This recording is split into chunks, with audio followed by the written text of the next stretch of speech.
Okay, welcome. I apologize for the delay. My class went over a bit today.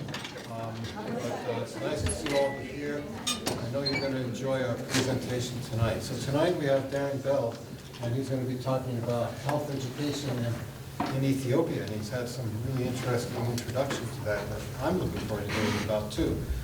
So Darren is the Assistant Director of Rural Education with the Family Medicine Residency of Western Montana in the College of Health Professions and Biomedical Sciences. He has lived and taught in Missoula for the last 3.5 years. Prior to moving to Montana, he spent 8 years living and working in rural and bush communities throughout Alaska.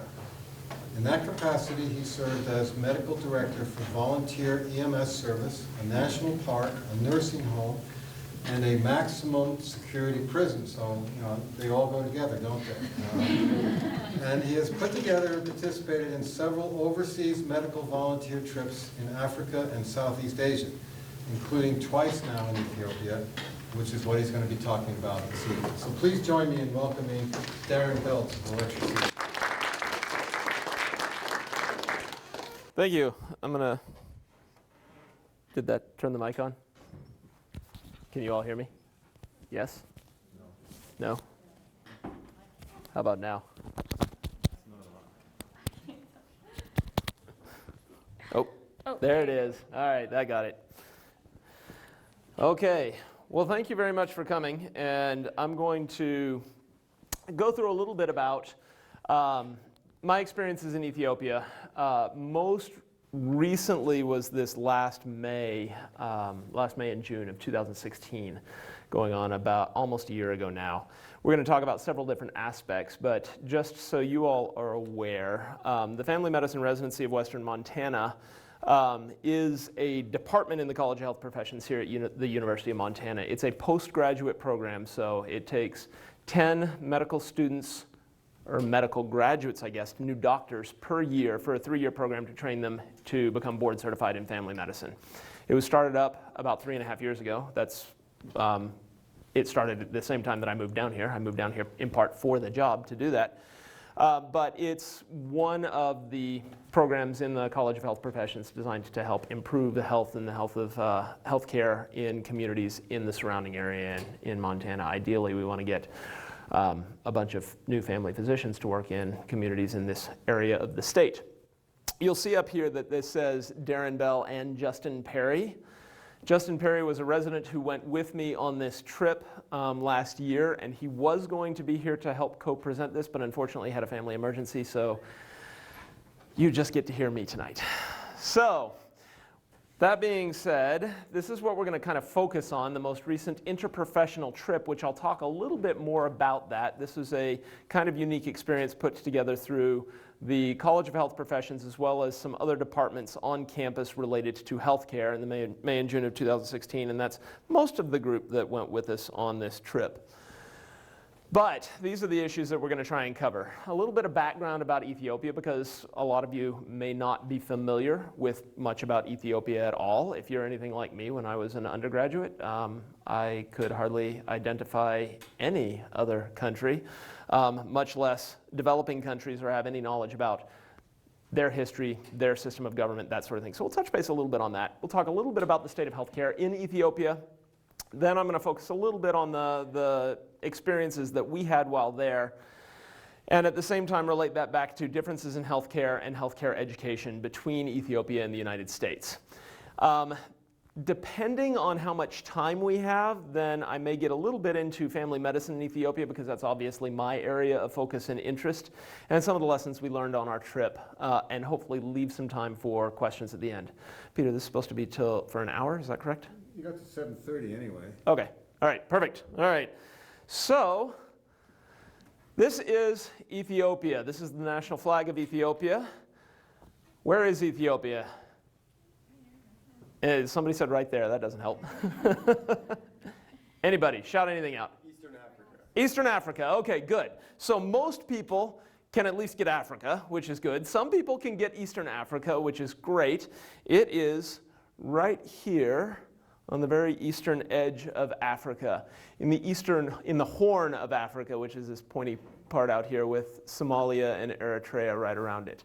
So one interesting note, people will talk about Africa in a number of different terms. You'll hear a lot about sub-Saharan Africa, and I never really knew what that meant until I actually looked at a map to see. The Sahara Desert in Africa basically runs from about half of Sudan through Chad, Niger, Mali, Mauritania, and then all the way up through almost up to the coast along all of these other countries. So if you're talking about sub-Saharan Africa, looking at the number of countries down here, you're talking about the vast majority of the continent of Africa. So when people say that, keep that in mind, because I always was under the impression that sub-Saharan Africa, oh, we're talking about a little tiny portion of Africa, but we're actually talking about probably close to 80 to 90% of all of the countries in Africa, and by land mass, about 75% of the continent of Africa. So Ethiopia is a sub-Saharan country in Africa on the eastern side of Africa, and specifically in Ethiopia, I'm going to be talking about a couple of places. The initial volunteer trip that I did was in Addis Ababa, which is the capital of Ethiopia, right here in the center. But this most recent trip, we were up in Gondar, and Gondar has a university that we now have an affiliation with the University of Montana, and they have a medical school and a number of health professions training programs there as well. I will also mention, it's not on this map actually, but Jima, which is down right around in here, which is another area where they're working on family medicine health education, if we get to have some time to talk about that a little bit specifically. So, when you think about Africa, or specifically Ethiopia, people who do think about Ethiopia tend to think about something along these lines, or even maybe a little flatter and maybe a little drier. But Ethiopia as a country is remarkably diverse. So these two locations are both places that we spent time in the northern part of Ethiopia, and the bottom one here, this is the Simien Mountains National Park, and it's probably about 2 hours away from Gondar. This top one is near Lalibela, which is another city which is probably about 6 hours away from Gondar. But in relatively close proximity, you actually have some pretty wide variety of terrain, wide variety of type vegetation and habitats as well. So it's an incredibly diverse country. A little bit about the history of Ethiopia, just to give you some background information. So, when you think of early human ancestors, what's the name that comes to mind? Lucy. Lucy was found in Ethiopia. What's that? Mitochondrial Eve would be another one. And I can't say whether that would have been directly in Ethiopia, but it would have been that area of Africa, in the eastern portion of Africa, kind of northern area of sub-Saharan Africa. So this picture was actually taken. That is, in fact, my wife. And this is not, in fact, Lucy, but this is in a display case in Addis Ababa, one room over from Lucy. They didn't really want you to take photographs of Lucy, and it didn't make as humorous a picture if I were to snap a photo of her right next to the actual skeleton of Lucy. But she's there. So obviously there's a lot of human history that comes from that area. Most of it is in the, quote, prehistory era, where we don't have a whole lot of details and information, but through archaeology they're putting a lot together. There's the Great Rift Valley that runs right down through the central to eastern side of Ethiopia, where they're finding all sorts of prehistorical remains and information about different peoples from the area and our evolutionary history. Another interesting thing about Ethiopia is, as opposed to most of the sub-Saharan African countries, Ethiopia was never colonized. So if you look at most of the other countries, almost all of them had a European power that came in and colonized them at one point in their history to exploit their resources. Ethiopia was kind of fortunate for a variety of reasons that it never actually was colonized. It was, however, occupied for a short period of time by the Italians during World War II, for a period of about, I want to say about 5 years, but I'm not 100% sure of that, before they were actually kicked out. And so that actually means that there's a very diverse and very rich culture within Ethiopia itself that has not necessarily been overridden by a foreign power that's come in and sort of instituted their particular perspectives and their cultural quirks and issues on top of it, which is really kind of interesting to see. Politics, I'm not going to spend a whole lot of time on this, but as most countries throughout prehistory, there were kingdoms and tribal rule. You may have heard of the Queen of Sheba. She was supposedly a great Ethiopian queen. There's question as to how realistic the story is and the stories that come from, but united a large number of tribes throughout Ethiopia and kind of brought it together as a country originally. It moved on then through a series of steps toward a more unified monarchy. The last monarch, the last emperor was Haile Selassie, who is also known as Rastafari, which some of you may have heard of in the context of Rastafarianism, which is actually a worship of this Rastafari, this king of Ethiopia, in the Caribbean and Latin American areas. Rastafari was an actual real person, Haile Selassie. He was deposed by a military coup in the 1970s, which was known as the Derg. They went through a really brutal period of military rule for a period of time before it was eventually in the 90s, early 90s, became a democracy. And then there's questions as to how representative the democracy actually is, and I'm not going to get into all of that sort of discussion because that's beyond the focus of this particular talk. However, what most people think of when they think of Ethiopia, if you were alive at a certain period of time, is the famine era of the 1980s. It's where there were all sorts of horrible pictures of children with swollen bellies and flies covering their faces in efforts to get aid out to African countries in general, focused on Ethiopia in particular. Many of you have probably heard of Band-Aid, and Do They Know It's Christmas was a song that came out in the late 1980s, which was designed to bring relief for the Ethiopian famine, and it's been re-released several times, and there's controversy over some of the lyrics and how that was set up and what it was doing. I'm not going to get into that either, but that's just a little bit of the background of Ethiopia. That's full Ethiopian history in the last 2.5 minutes. So from there, we're going to move on to a little bit about Ethiopian culture. So food and drink is what I think of when I think of Ethiopia, because this is by far one of the most amazing things about being in Ethiopia.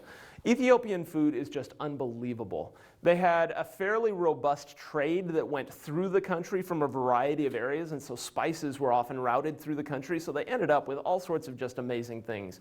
They all eat with their fingers. They all eat off of these kind of shared trays. This is traditional food, rather. The shared trays. This is injera. It's a flatbread. It's kind of like a soft, spongy, floppy pancake, and you rip off pieces of it and eat these really rich sauces and amazing foods. It's wonderful. Lots of people like to know about the local alcoholic beverages. So tej is the alcoholic honey wine that they drink there. It's very similar to mead, but a little sweeter, usually a little less filtered, quite often with things floating in it, but tastes quite good. And then this, coffee. So anybody know of the legend of Kaldi?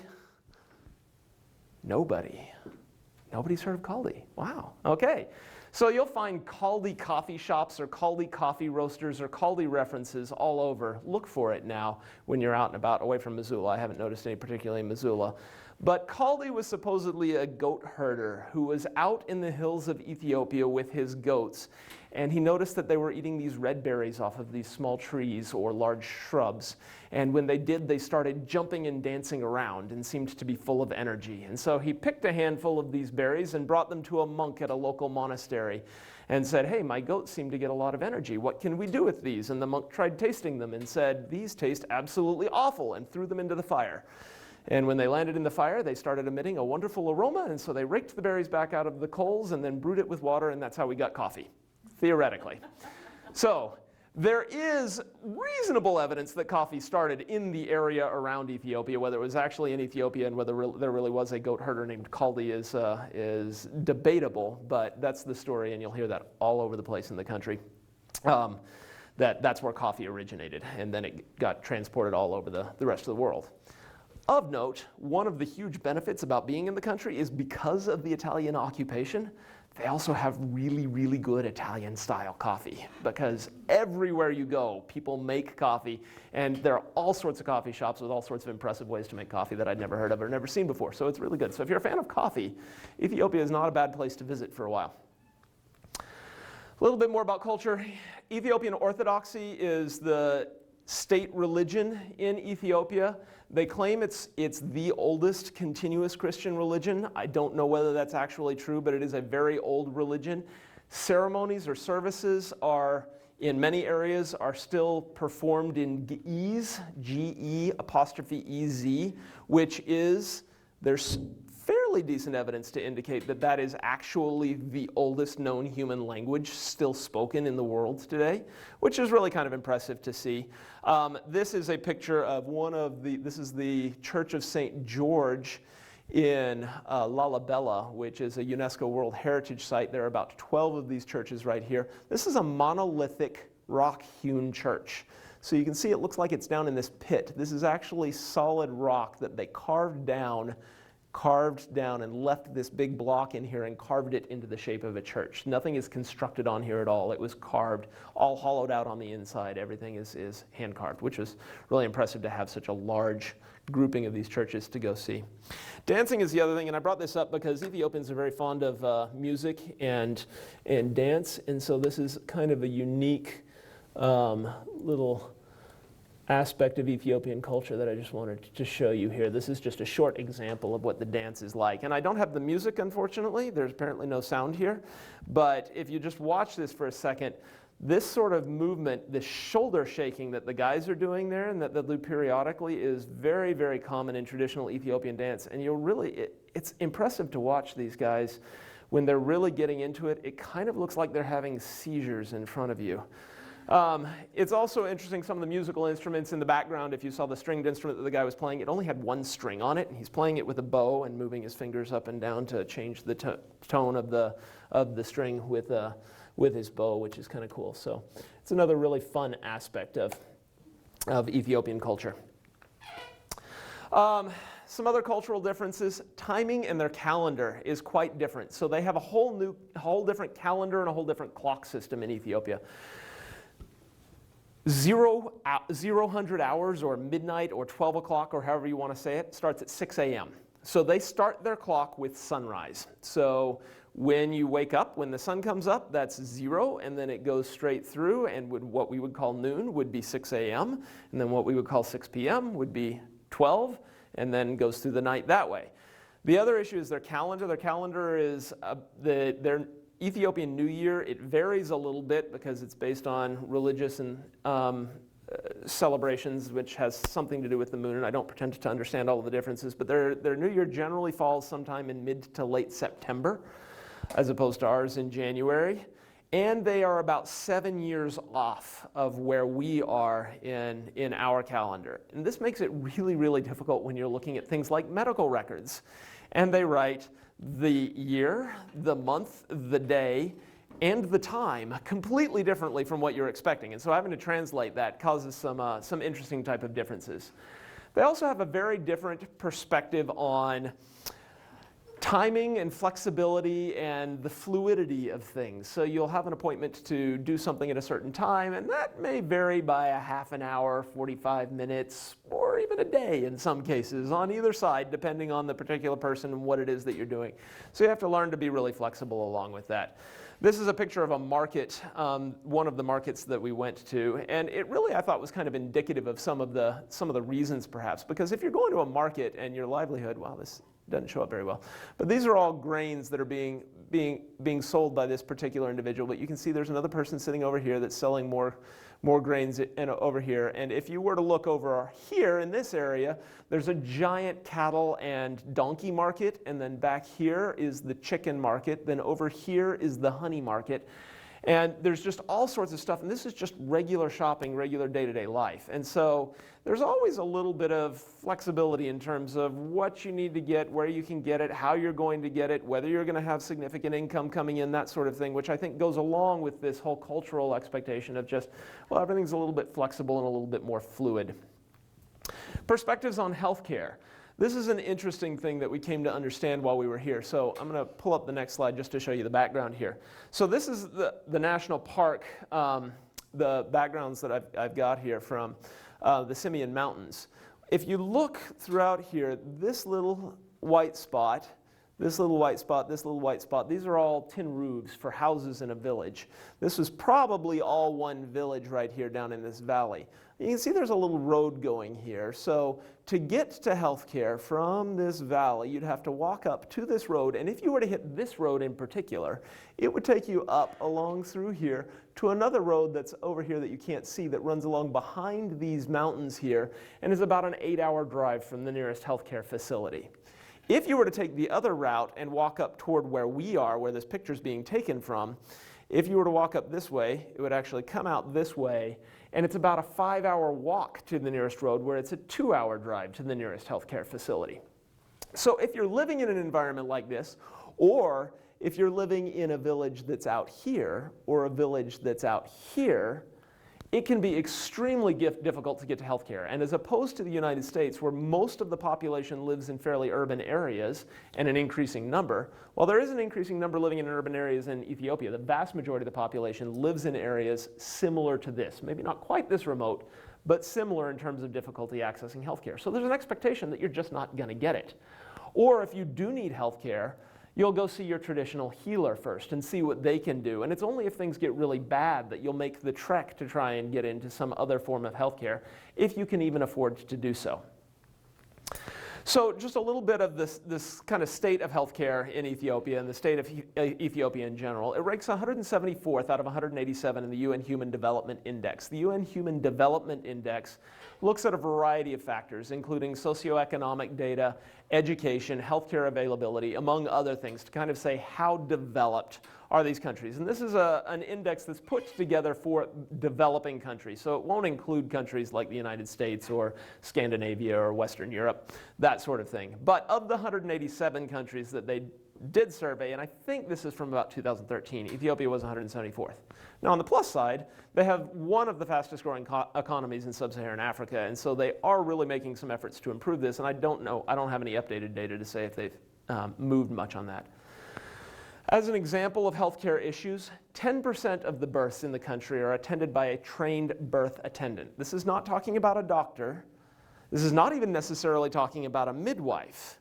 This is talking about somebody who's had any healthcare training whatsoever. Only 10% of births are attended by someone like that. So as a result, maternal mortality, among other issues associated with birth, troubles with the birthing process, maternal mortality is about 420 out of 100,000 live births. That was from 2013 data, and I put that in there. You'll see on the next slide a little bit more about that.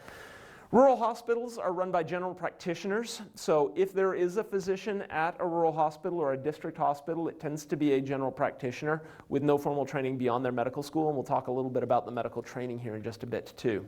And in 2009, there were only 2,150 physicians. 47% of them had no further training beyond medical school and were practicing as general practitioners. So this is a little comparison of Ethiopian healthcare, or the state of Ethiopian healthcare, and using the United States as a benchmark or as a point of comparison. I am by no means advocating that the United States has the best healthcare system in the world, because there are a lot of flaws and we could get into a huge debate over who's better, and I'm not going to get into that. But because this is where we live and this is something that we're all familiar with, I wanted to use it as a point of comparison. So, number of doctors per 1,000 people, this is from 2010. All of this is World Bank data, which is where the data from the last slide came from as well, but just maybe from some different years. If you look at the United States, we had 2.45 doctors per 1,000 people in this country in 2010. Ethiopia had 100 times fewer physicians per 1,000 people than we did. So translating that out the other way, if we had 2.45 doctors per 1,000 people, then Ethiopia was more like 2.5 doctors per 100,000 people, which is a really enormously huge patient population. Speaking as a physician, that's kind of ridiculous. Nurses and midwives, we have 9.815 per thousand people. They had 0.236, so that's about a 45-fold higher number for us in the United States than they do. Interestingly, hospital beds, they have more than we do. They have 6.3 per 1,000 people, whereas we only have 2.9. That was in 2011. However, in 2008, they only had 0.2 beds per 1,000 people. There was a huge boom in the number of hospitals that they built and constructed to try and improve healthcare between 2008 and 2011. And then there was another boom in terms of their medical education, which we'll talk about a little bit around 2013 as well. So they're doing fairly well on the number of beds. However, you'll see some pictures up here. The number of beds does not necessarily translate into what we might be expecting in the United States in terms of the quality of beds. How much do they spend on healthcare? About 26.65 people per year in 2014.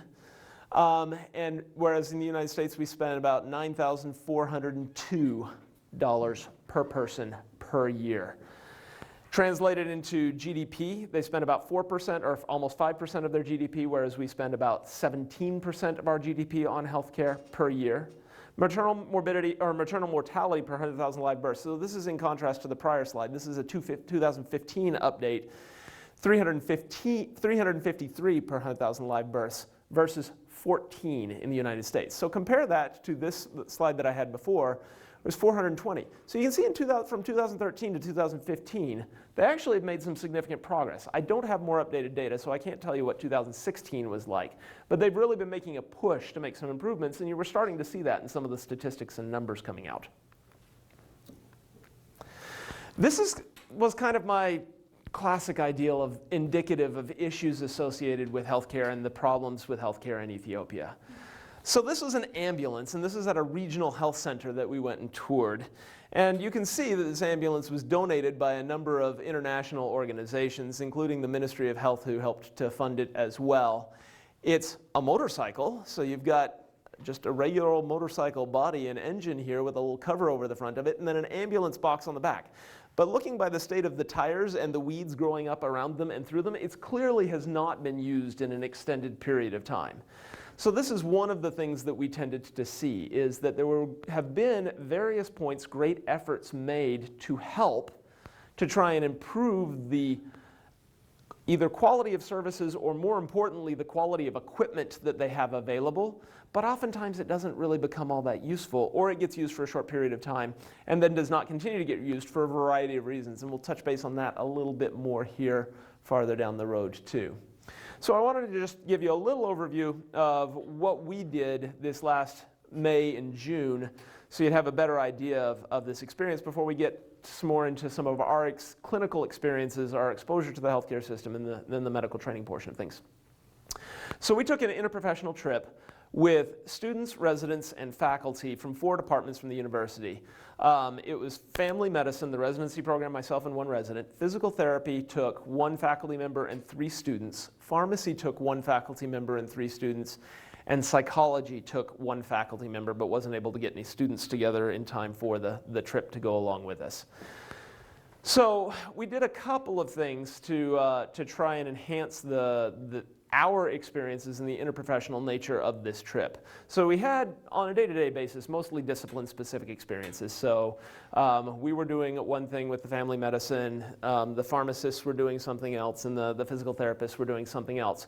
We also had a series of group activities, which I'll show you here in just a second.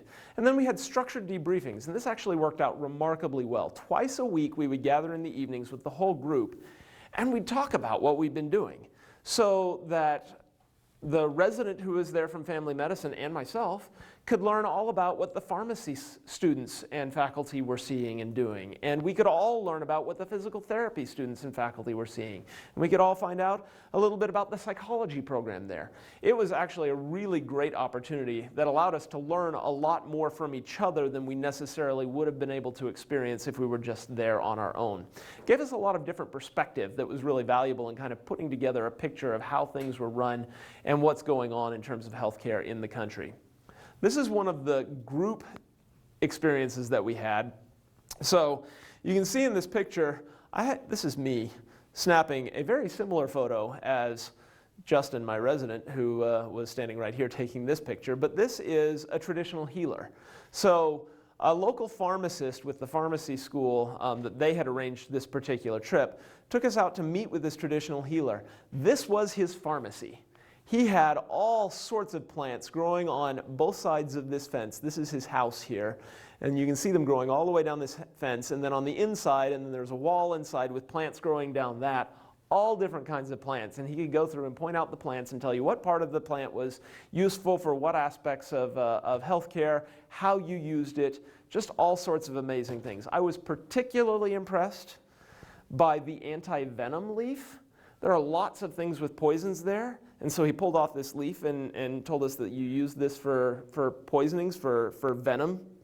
And we asked him how you used it. And he said, well, if you crush up the leaf and hold it in your hand, you won't get stung by anything that's poisonous. Which I thought, that's interesting. I also have my lucky tiger prevention keychain. Every time I've had it in my pocket, I've never been attacked by a tiger. So it was really interesting to see the kind of overlap, because there actually was a lot. He actually showed us one, I honestly can't remember anymore, but one of these plants right on this particular section of a wall is a digitalis plant. And he says you use this for chest pains, which, well, that makes sense. It's where we get digoxin from, which we use for various types of heart ailments. And so there actually is a lot of really amazing medicinal knowledge, and probably a lot that we could learn from, but it's also interspersed with a whole lot of superstition or historical, like wives' tale type beliefs, which people really still take quite seriously. And so it was a fascinating experience because he was just willing to share all of this information with us. It was also just as interesting that when we got back to the medicine wards and we're talking with people there about this experience, the universal reaction was, and he actually spoke with you? Because there is an extreme disconnect between the traditional healers and providers of Western medicine. They don't talk to each other at all. This guy was somewhat unique because his goal, he'd recently moved back to the city and was growing this garden, and his goal was to actually have a clinic process set up and have a good relationship with other healthcare providers, where when people were not responding to his treatments or he didn't know what to do with them, then he could refer them to the hospital, and people could refer patients back for his care and oversight when they got out, because there aren't any providers available for people when they get back out if they're not in the hospital. So he's somewhat uniquely positioned, but it was really kind of fun to see these different perspectives and see efforts that are being made to kind of bridge the gap, even though there's a huge divide between the different healthcare provisions. Some of the clinical experiences we had. So this is mostly from the medical perspective, because that's mostly what I was doing. So we spent time in the hospital on different wards of the hospital, spent time with internal medicine, which is adult medicine, with obstetrics and with pediatrics. Saw some diseases that you just don't see in the United States all that often, which was really kind of interesting. Tuberculosis you see occasionally here. Malaria, rarely, but usually maybe if someone's traveling back. Malaria used to be a really large problem in the southern states, in the Gulf Coast states, particularly Florida, Louisiana, Mississippi, that sort of area. Although once we started spraying for mosquitoes heavily and draining wetlands, that actually became much less of a problem. So it doesn't happen in the US all that often. Leishmaniasis, which is a disease process, is a little parasite that we just don't hear of for all practical purposes. It's the sort of thing that you learn about in medical school if you go through medical school, and then promptly forget about and never have to deal with again, unless you travel to a country like Ethiopia. They deal with visceral leishmaniasis, which means an infection of various internal organs, which my recollection of leishmaniasis from medical school was it was mostly a skin disease. Well, it is, except when it's really bad, which apparently they get in Ethiopia, which was really kind of interesting to see. This was an interesting point. So one of the days that Justin was there, he followed around with an intern in internal medicine in the hospital. So we'll get a little bit more about differences in training between the two countries, but an intern in the United States is a first-year resident.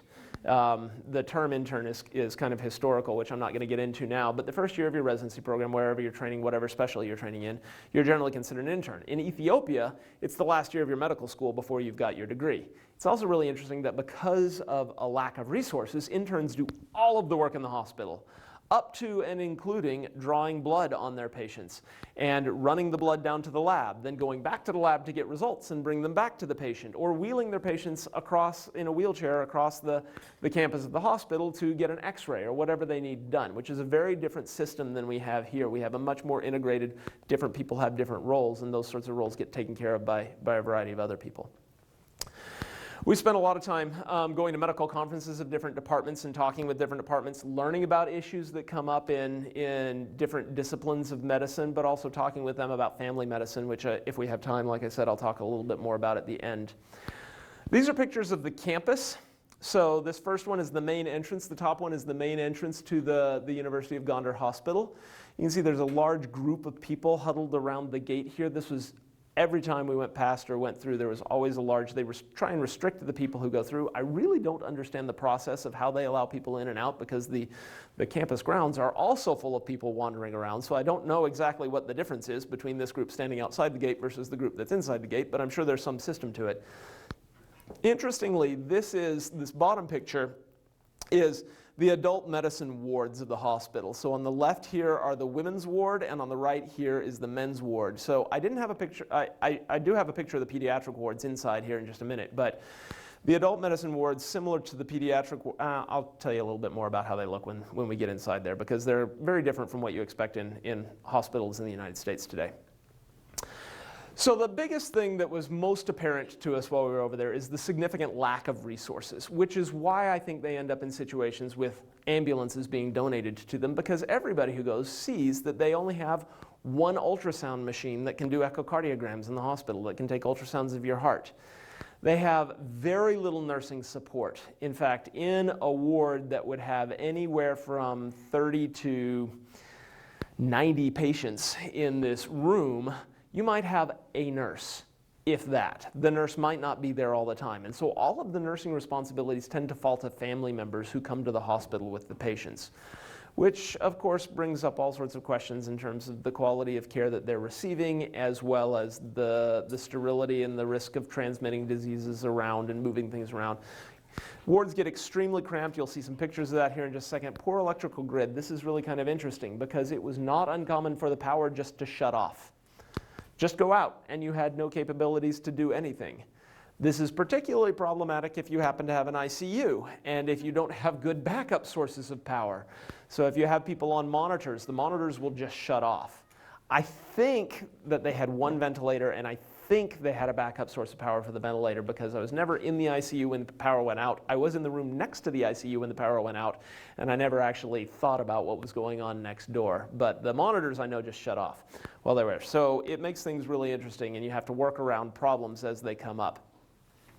Different exam styles. So physical exam, there's a huge emphasis on physical exam. In the United States, we tend to rely probably more than we should on testing. We'll draw labs, we'll get x-rays, we'll do other things to try and confirm what we think is going on based on the questions that we're asking in the physical exam that we're getting. When you don't have all of those resources, you get very, very good at doing very detailed physical exams. The fetoscope, this next picture here, this was something that was really interesting. It was something that I'd heard about in medical school. I'd never laid eyes on until last year. So this is a fetoscope. So this is a way for listening to the heart tones of a fetus inside a pregnant woman's belly by putting your ear on the scope and then putting the scope down on her belly. And that picture's kind of dark, so it's hard to see, but you can see this scope going right from his ear down to her belly. And he's just sitting there listening. And of course, he's got his smartphone out so he can have his timer and time how fast the heart rate is going. So this is compared to the United States, where almost every clinic you ever go to that does obstetrical services is going to have one of these little guys, which is a Doppler ultrasound. You just put it on there and you hear through the speaker the heart tones, and then it counts the beats per minute for you. So very different. You make do with the resources that you have. Fetoscopes actually work remarkably well. They're extremely cheap compared to one of these guys, and then when one of these guys breaks, you can't do anything with it. If a fetoscope breaks, okay, so it gets a big crack in it. Well, you wrap some tape around it, and then you can keep using it. So it's remarkably robust in terms of the equipment that they've got and how they can use it. Differences in care. There were differences in all sorts of care. I talked a little bit about the nursing care, in that there just isn't enough nurses. We saw that in the numbers from the experiences on the wards is very much the same. So the nurses really have to prioritize what they're doing, and the day-to-day routine care that you would expect from nurses here in the United States really gets handed off to family members. Medical care, some of this was really interesting. So some diagnosis differences. So Justin, I wasn't with him when he was in rounds on the adult medicine and saw this, but he watched a splenic aspiration where they stick a needle into an enlarged spleen and draw out blood. If you Google splenic aspiration, the first thing that pops up is the Wikipedia entry, which I'm paraphrasing here, but it basically says This is where a needle is stuck into a spleen to draw out blood. It is almost never used in modern medicine, period. But they do it all the time. They do it for diagnosis of that visceral leishmaniasis because they don't really have another really good means of getting samples of internal organs to see if this particular parasite is in high numbers there, but they can stick a needle into a spleen.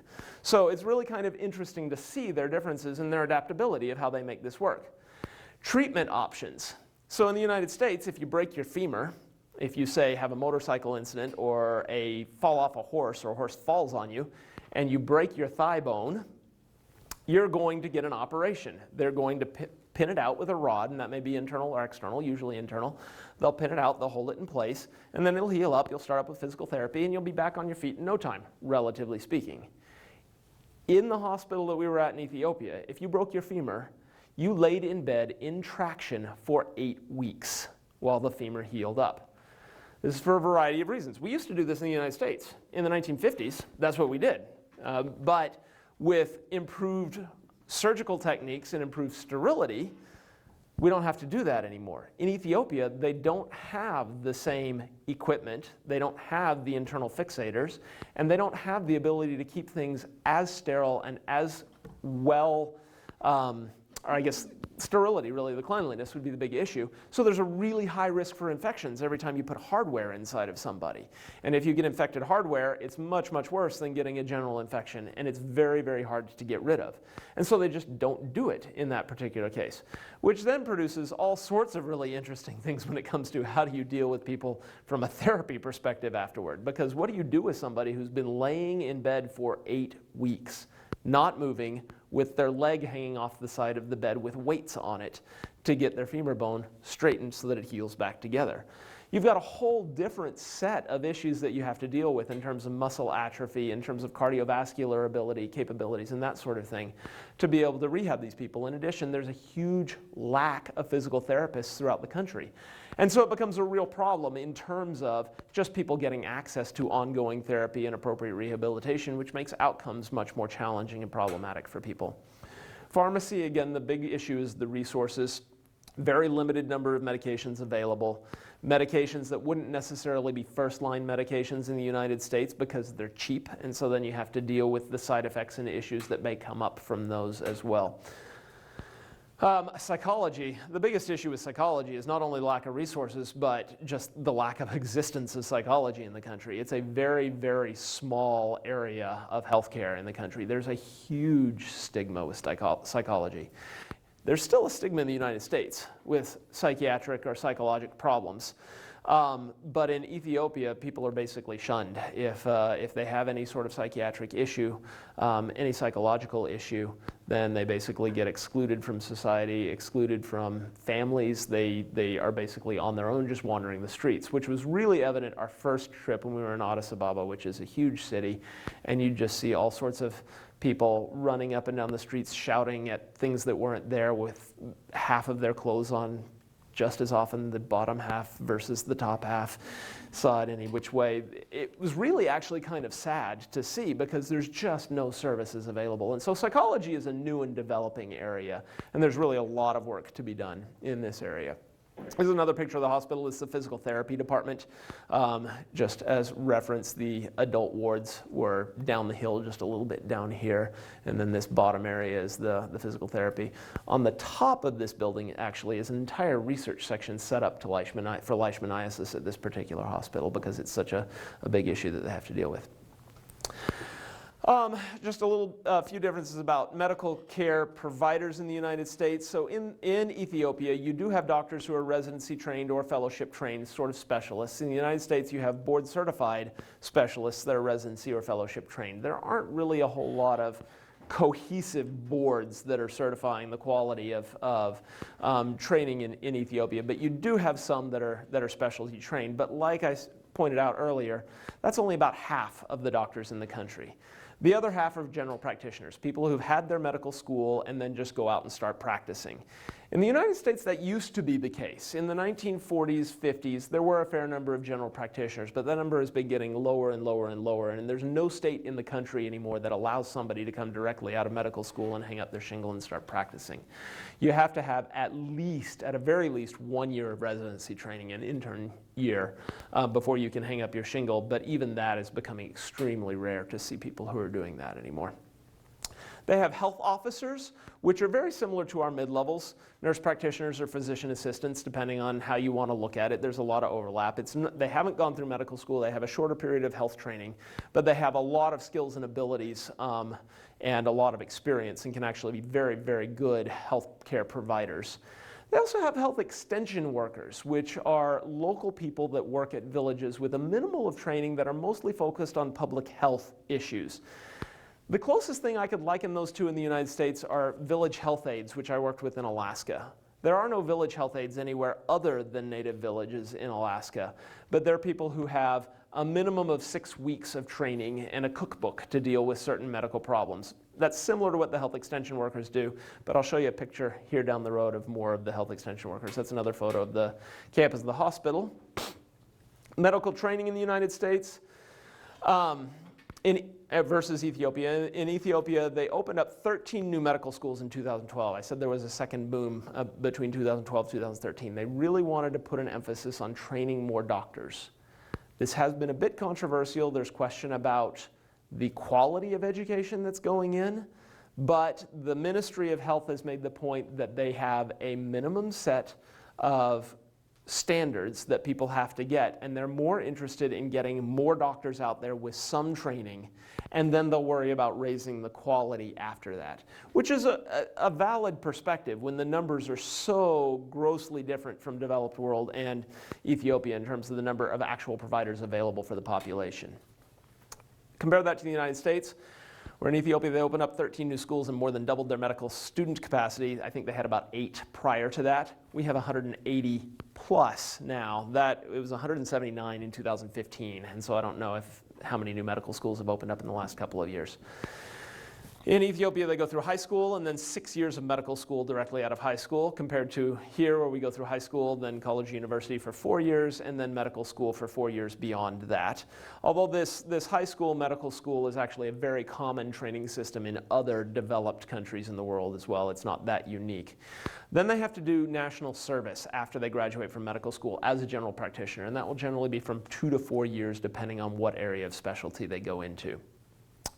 After that, they're allowed to, if they want, go to a residency if they get accepted, but there are very few residencies that train them specifically in pediatrics, in obstetrics, in surgery, in family medicine, in psychiatry, whatever area you want. Whereas in the United States, virtually all medical students who go on to practice medicine will go through a residency, which is at least 3 years. Training differences, this is the hospital of pediatric wards that I was talking about. So the pediatric wards was actually one of the nicer wards of the hospital that I saw. So here you can see that they have, looking down this wall, if you count them up, I think there were about 15 beds in this room, which was nice because it was fairly spacious compared to some of the wards. But the training, these are all residents in training, which was kind of interesting. So it's a very old style of training, which we used to do in the United States, but not so much anymore. You can't really see here very well. But right here, I think it's this guy, is standing over a patient and doing an exam and talking about all of the findings that they're seeing on this patient, and all of the residents are standing around taking notes. And that's how they're learning to become pediatricians in this particular case. There's nowhere near as much hands-on directly dealing with the patient and seeing the patient yourself. And in part, it's because there just isn't the capacity. They don't have the number of patients available compared to the number of medical students or residents at this training facility. And in fact, I said these are residents, but there may be actually, it's probably about 50-50 medical students and residents in this particular situation. But you can see, they've got buckets for collecting any number of body fluids. They've got family members that you can't really see so much all around staying with these patients in all sorts of conditions, just laying out all in this big common room. Now in pediatrics, there were 2 more rooms going right back here. I keep pointing at this screen. That doesn't help you guys at all. There were 2 more rooms back down this hallway here where they had very similar setups of other rooms, other spaces, other wards. In the adult wards, all these different rooms were divided by half walls, and there were about twice as many patients in each of the rooms. The healthcare system, just a little bit about this. We did get to do a site visit as one of our group visits to a district hospital. This is a size of about a critical access hospital in Montana, which would be about a 25-bed hospital. Only here, it would have closer to 90 to 100 beds in the same size facility and would serve about 500,000 people or so and be run by one, maybe two general practitioners who would run the ER, would run the obstetrical unit, would run the inpatient floors and everything that needed to be done. There would usually be a health officer or two that would also be available to help. They do have health officers who are trained in specific surgery techniques who could come in and do some minor surgeries as well, but they're just incredibly busy places. This was the maternity ward in this particular hospital.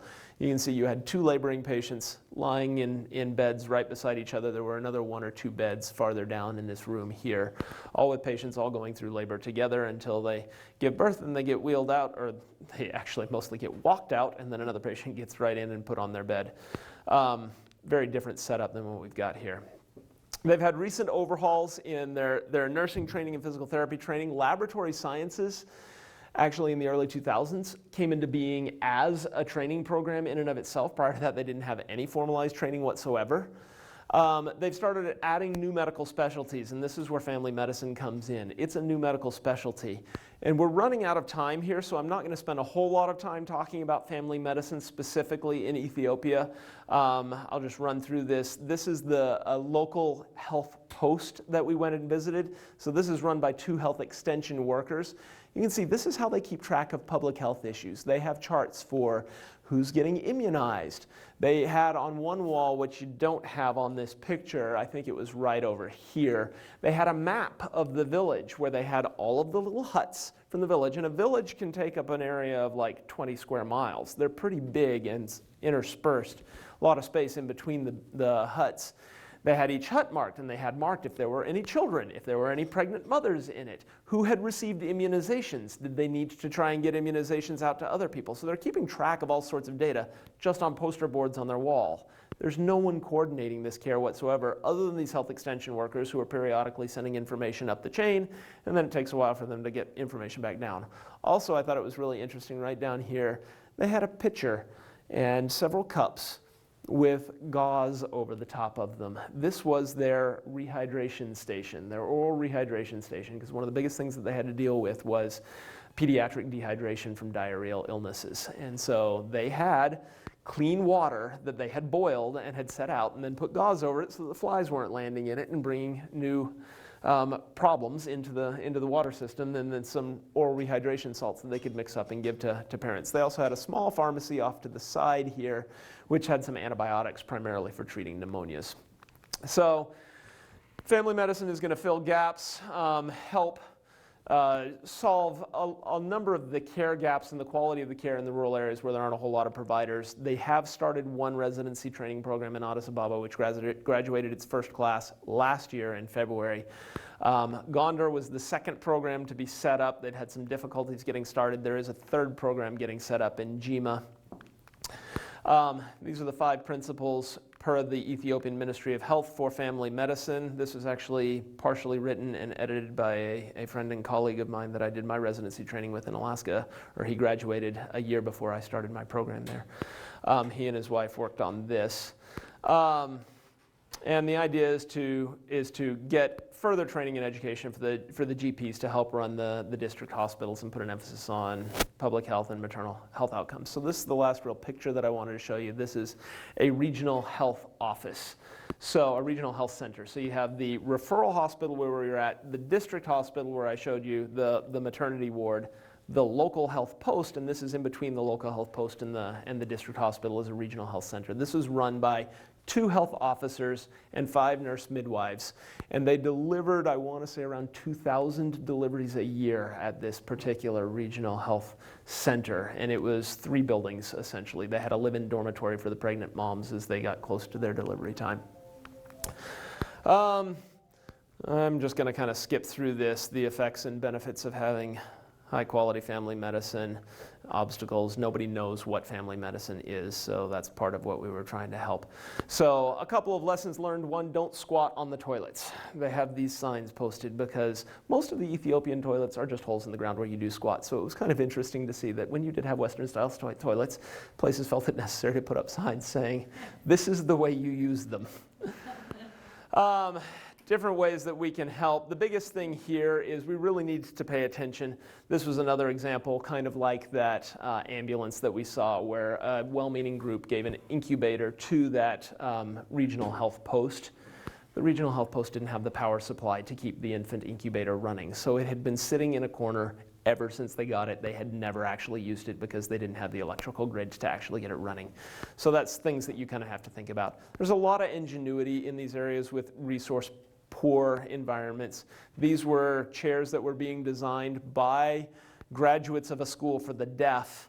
So they were all deaf carpenters who were making these chairs for children with cerebral palsy, just so that kids with CP could actually go to school and have the support so that they could keep themselves upright. So the footrests adjusted up and down, these desks moved up and down and in and out, and they could adjust and get them appropriately positioned to maximize their likelihood of succeeding in school.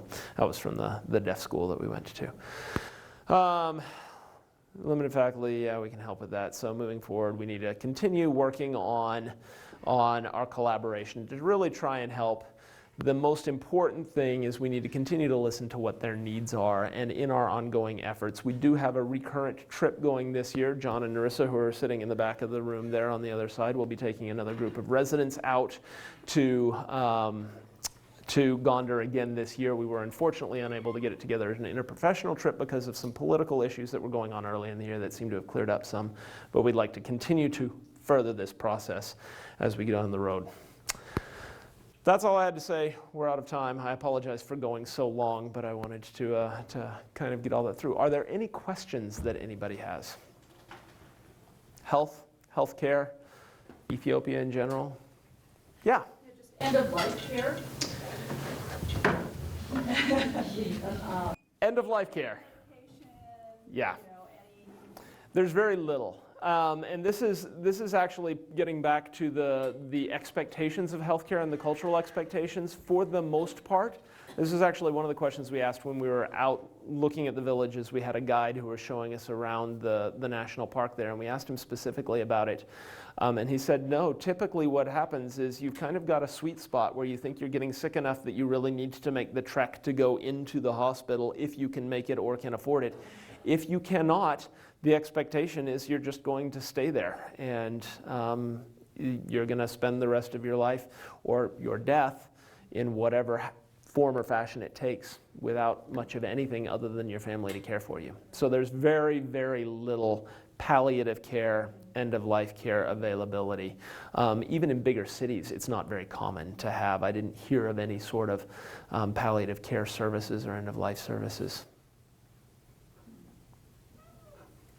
Can you describe the difference between the training for a GP or a family practice? Yeah, yeah, and that's a good question, because if you're not in the field, it can be very difficult to conceptualize and visualize. So what is the difference between a general practitioner and a family doc? And that's a question that comes up in the United States as well. So a GP is someone who's had the basics medical training, got their MD, or in the US, DO is another option. And that's it. They go out and hang up their shingle as a GP. I've had a little bit of exposure to every area that's considered the basics of medical education. I go out and hang up my shingle. What a family physician is, and the idea of a family physician in Ethiopia particularly, is someone who's had more training in very specific areas that could be useful. So those primary areas are adult medicine, pediatrics, and obstetrics. Occasionally you can add surgery on top of that, depending on the setting and where they need to go and what they need to do. It's beyond their medical training. Beyond their medical school, they have another at least 3 years of training beyond that. In Ethiopia, also, there's a big emphasis on public health as well. So community health, looking at the issues and the problems of the community, and how can you focus efforts and limited resources to best address those issues. So if the issue is all of the children in the area are dying of diarrheal illnesses, how do we get clean water? set up? How do we get sanitation set up? That could be part of that, directing those public health efforts on the local level. Other questions? Yeah.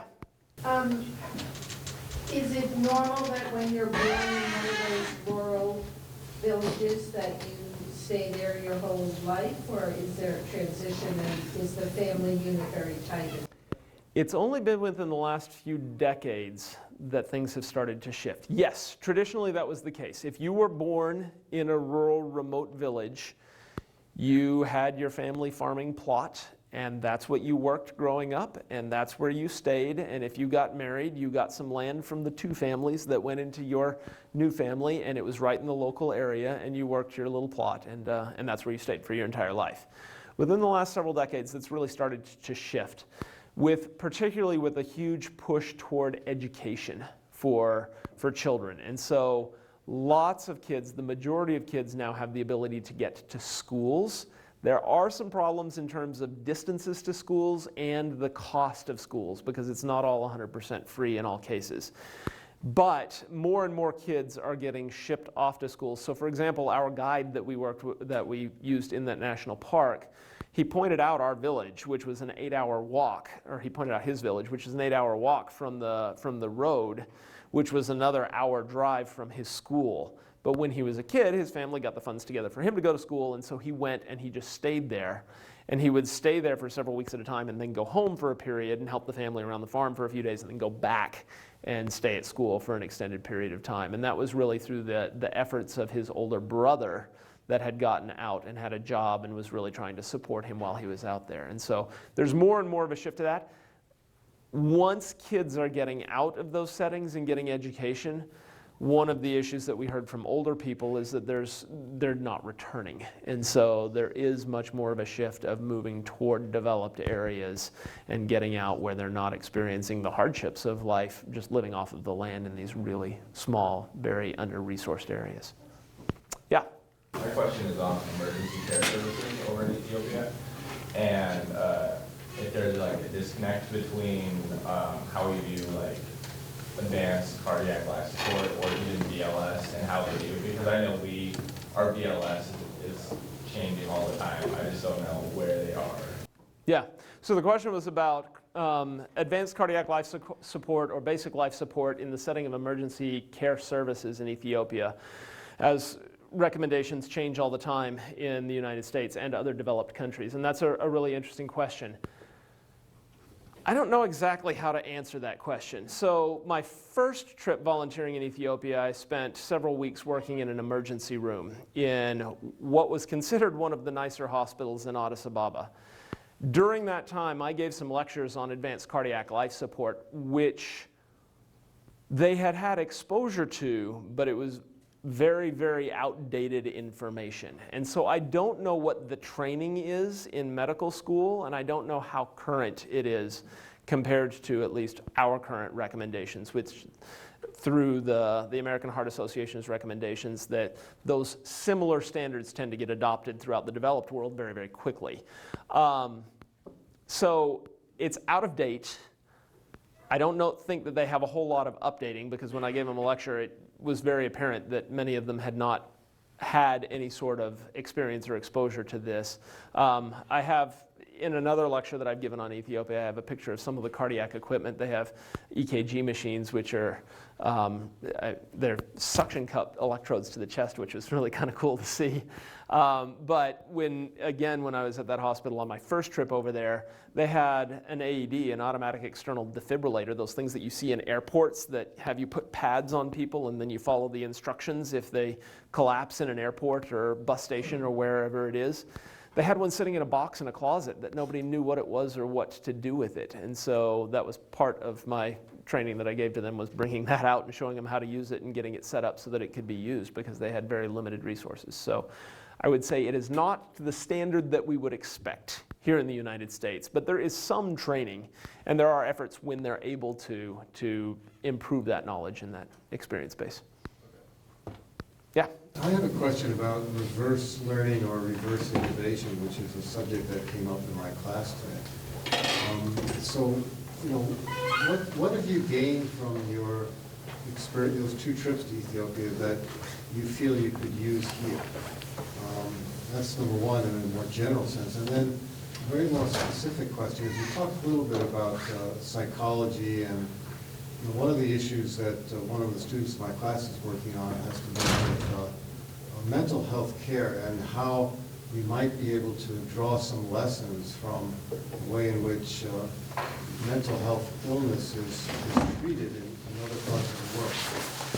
I know you weren't very optimistic about that, but is there anything there in the traditional way in which illness and in this case mental illness is treated traditionally that might be useful here? Mm-hmm. So 2 questions, and I'll start with the first one, which was about reverse learning of the lessons taken from Ethiopia that are applicable here in the United States. And I would say that those are absolutely enormous. The primary issue, and I would say more, rather than specifics, I would say more as a global sense, the ability to provide health care with very limited resources, just the flexibility of thinking and the adaptability on the job is incredible. Because if you don't have anything, you have to take, okay, what do I know and what are my materials at hand and how can I make them work for me?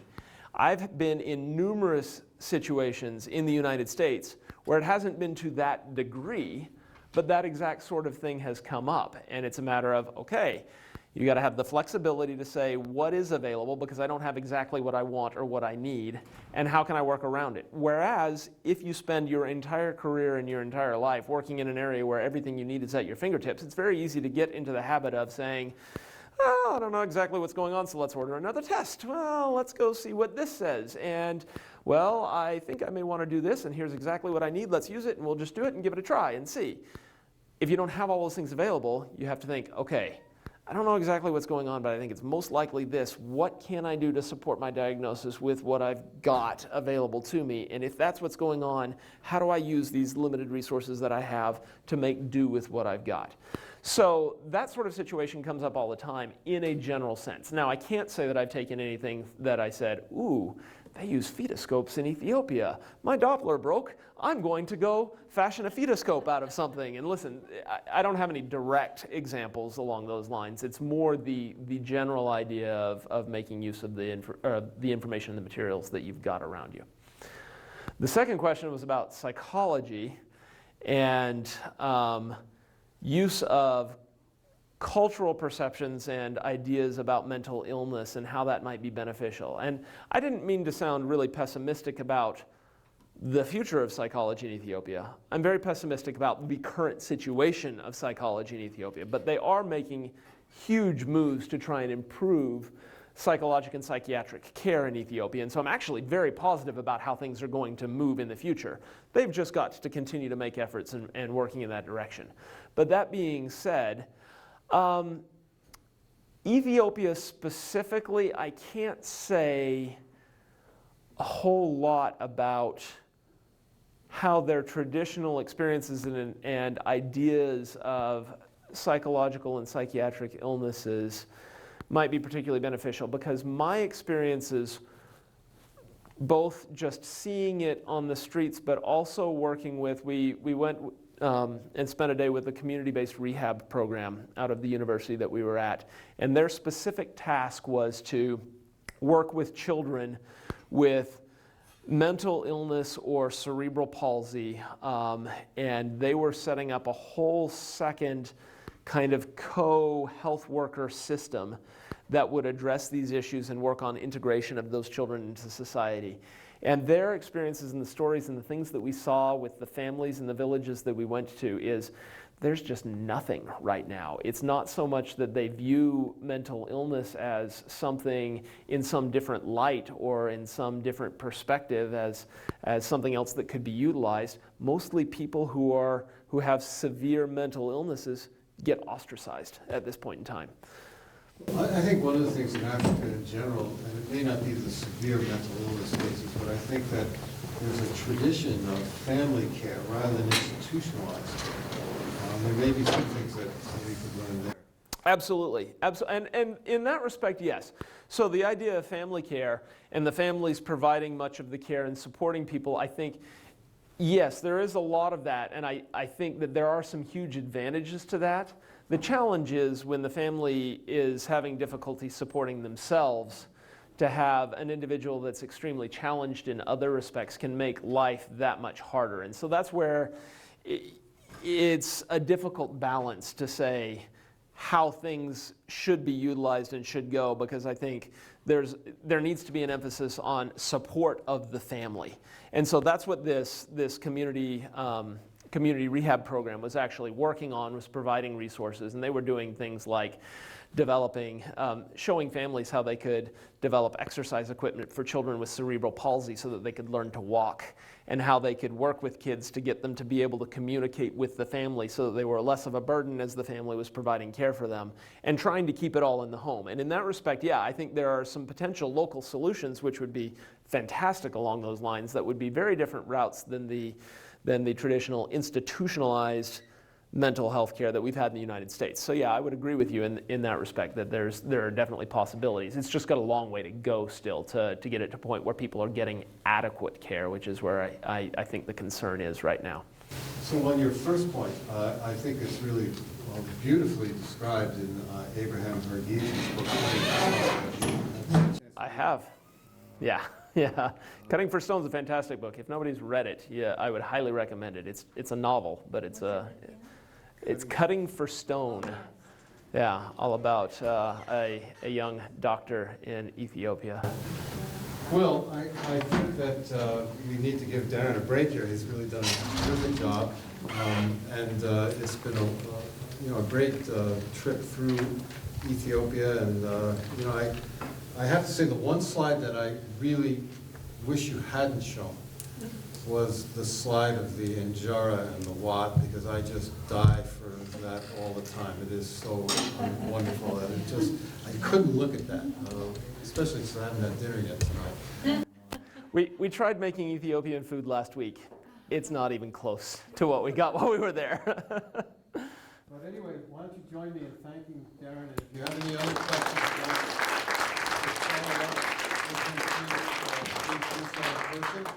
I want to talk a little bit about next week, because it's kind of an interesting segue, because next week Tenley Snow is coming, and she also works with Village Reach, the same place that Jessica Crawford worked for, that she talked earlier in this lecture series. Tenley is a former Peace Corps recruiter here on this campus, and she did her master's degree here. She's coming back to give this lecture. She's going to talk on a little different aspect of reaching into the remote parts of Africa, which Darren had talked about a little bit today. Her topic is going to be reaching the last mile, how better data visibility can improve health outcomes in lower and middle income countries. So that's next week with Tenley Snow, so I encourage you all to come to that as well. So again, thank you, Darren. Thank you, and if anybody has any other questions, I'm happy to stick around for a few minutes if you can.